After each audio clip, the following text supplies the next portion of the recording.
Hello friends, welcome to our channel Trihans blog. আজকের একটা নতুন ভিডিওতে আপনাদের সকলকে স্বাগত জানাই। আজকে আমি শেয়ার করতে চলেছি বাচ্চাদের জন্য দুটো পুষ্টিকর লাঞ্চ রেসিপি। তো আমি এবারে চলে যাব আমার প্রথম রেসিপিতে।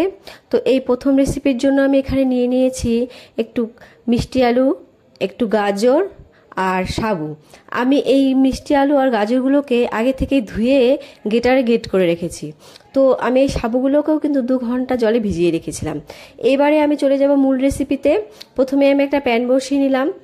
এবার প্যান গরম হয়ে গেলে আমি এখানে দিয়ে নেব এইটুকু পরিমাণে ঘি। তো ঘিটা দিয়ে নিলাম। এবার ঘিটা গরম হয়ে গেলেই আমি এখানে দিয়ে নেব গ্রেট করা মিষ্টি আলু। মিষ্টি আলুগুলোকে দিয়ে আমি একটু সামান্য নেড়ে চেড়ে এখানে অ্যাড করে নেব গ্রেট করা গাজর। গাজরগুলো দিয়ে আমি এগুলোকে ভালো করে একটু মিশিয়ে হালকা একটু নেড়েচেড়ে ভেজে নেব, যতক্ষণ না হালকা একটু ভাজা ভাজা হয়। তো আমি এগুলোকে ভেজে নিচ্ছি। ভেজে নিয়ে আমি এখানে দিয়ে দেব পরিমাণ মতো খাবারের জল। তো আমি এখানে গাজর আর মিষ্টি আলু ব্যবহার করেছি, আপনারা চাইলে অন্য কোনো সবজি ব্যবহার করতে পারেন। আর আমি রোজ দিন দুপুরে আমার ছেলেকে খানিকটা সবজি খাওয়ানোর চেষ্টা করি। তো আমি এবার জলটা দিয়ে নিলাম। জল দিয়ে এখানে আমি অ্যাড করে দেবো সামান্য নুন। তো এবারে আমি সবজিগুলোকে একটু ভালো করে মিশিয়ে নিচ্ছি। আপনারা চাইলে এখানে কিন্তু নুনটা স্কিপ করে যাবেন। তো নুনটা দিয়ে নিলাম। দিয়ে আমি ভালো করে জলের সঙ্গে মিশিয়ে নেব। মিশিয়ে আমি এটার মধ্যে একটা ঢাকনা দিয়ে একটু ঢেকে দেব খানিকক্ষণের জন্য, যতক্ষণ না এই সবজিগুলো একটু 50% সেদ্ধ হয়। তো আমি ঢেকে দিয়েছি। এবার সবজিগুলো সেদ্ধ হতে থাক। তো চলে আসলাম 10 মিনিট পর। এবারে আমি দেখে নেব সবজিগুলো কতটা সেদ্ধ হয়েছে।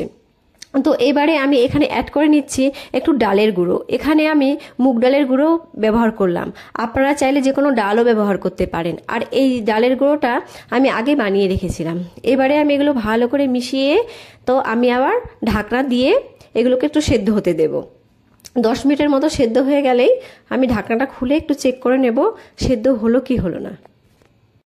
ফিরে আসলাম 10 মিনিট পর। এবারে আমি চেক করে নেব কতটা সেদ্ধ হয়েছে। তো আমি একটা চামচের সাহায্যে এখান থেকে একটুখানি গাজর তুলে নিয়ে দেখব কতটা সেদ্ধ হয়েছে। তো আমার মনে হচ্ছে এখানে সেদ্ধ হয়ে গিয়েছে। হ্যাঁ, এখানে সেদ্ধ হয়ে গেছে। এবারে আমি একটা ডাল ঘুটনির সাহায্যে একটু সবজিগুলোকে ম্যাশ করে নেব। আপনাদের বাচ্চারা যেমন খায় সেরকমভাবে আপনারা ম্যাশ বা পিউরি করে নেবেন।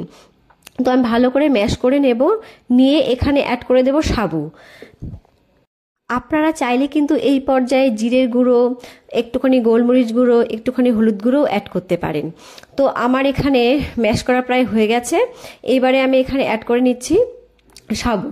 আমি যেহেতু সাবুকে 2 ঘন্টা ধরে ভিজিয়ে রেখেছিলাম, তাই সাবু ফুটতে কিন্তু খুব একটা টাইম নেবে না। 5 মিনিটের মতো ফোটালেই কিন্তু সাবুটা সেদ্ধ হয়ে যাবে। আর সাবু কিন্তু 2 ধরনের হয়। এক ধরনের সাবু রয়েছে যেগুলোকে আমরা একটু ফোটালে কিন্তু দেখবেন তরল হয়ে যাবে। আবার এক ধরনের সাবু রয়েছে যেগুলো ফোটালে একটু স্বচ্ছ দানা থাকবে। যেগুলো তরল হয়ে যায় সেগুলো কিন্তু নকল সাবু, আর যেগুলো স্বচ্ছ দানা থাকে সেগুলো কিন্তু আসল। তো এছাড়া সাবুতে রয়েছে কার্বোহাইড্রেট আর ফ্যাটের পরিমাণ যেহেতু কম থাকে, সাবু খেলে কিন্তু বাচ্চাদের ওজন খুব ভালো বৃদ্ধি পায়। এছাড়া কোষ্ঠকাঠিন্যের সমস্যাও কিন্তু সাবু খেলে দূর হয়। আর সাবু কিন্তু গরমে বাচ্চাদের পেটও ঠান্ডা রাখে। সাবুকে কিন্তু সুপার ফুডও বলা হয়। তো এখানে দেখুন সাবুটা প্রায় স্বচ্ছ হয়ে এসছে। এবারে আমি দেখে নেব যে সাবুটা হয়েছে কিনা। বাচ্চারা যদি কিছু না খেতে চায়, আপনারা যদি এইভাবে সাবু বানিয়ে খাওয়ান তাহলে কিন্তু বাচ্চারা আশা করি ভালো খাবে। আর এখানে আমার সাবুটা হয়ে গেছে। এবারে আমি সাবুটা নামিয়ে নেব। নামিয়ে নিলেই তৈরি হয়ে গেল আমার প্রথম রেসিপিটা। এবারে আমি সাবুটা ঢেলে নিচ্ছি।